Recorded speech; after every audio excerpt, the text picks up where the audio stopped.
Aujourd'hui, on parle motivation.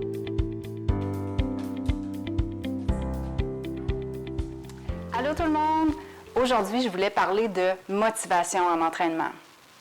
J'ai souvent la question, est-ce que je vais toujours être obligée d'utiliser de la bouffe en entraînement avec mon chien?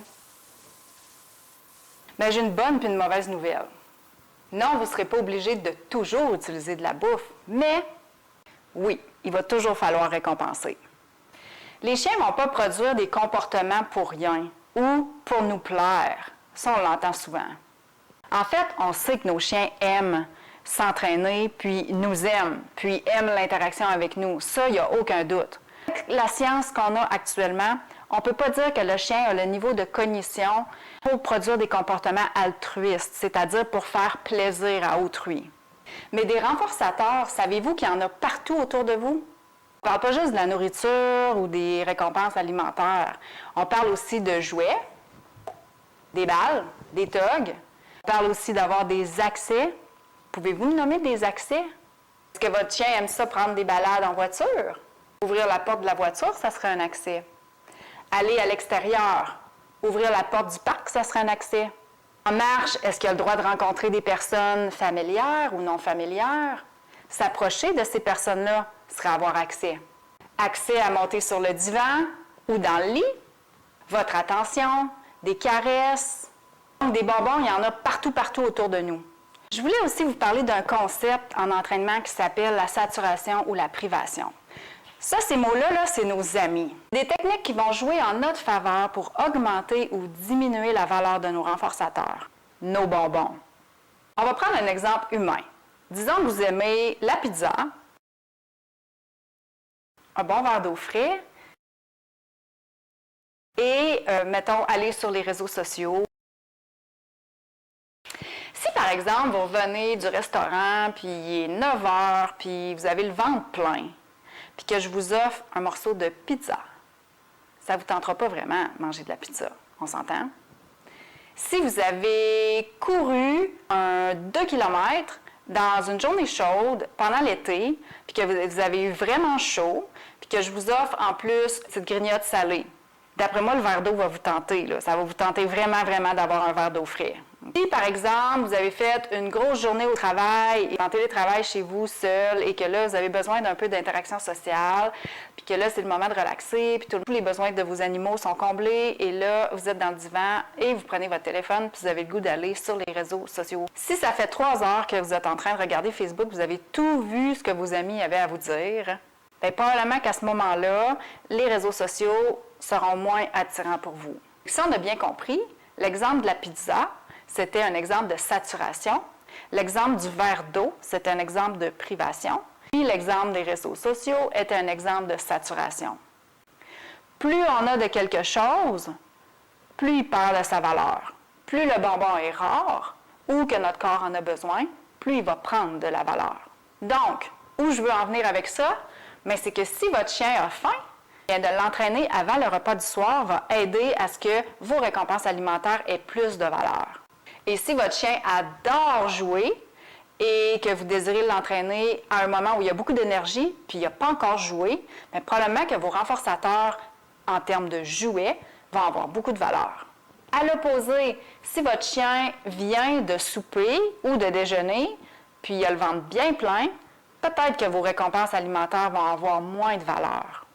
Toutefois, la motivation à l'entraînement, ça s'entraîne. Donc, si votre chien est habitué de faire des comportements, puis d'être récompensé, puis qu'il trouve le processus le fun, donc à ce moment-là, il va vouloir travailler, puis il va tolérer un moindre taux de renforcement.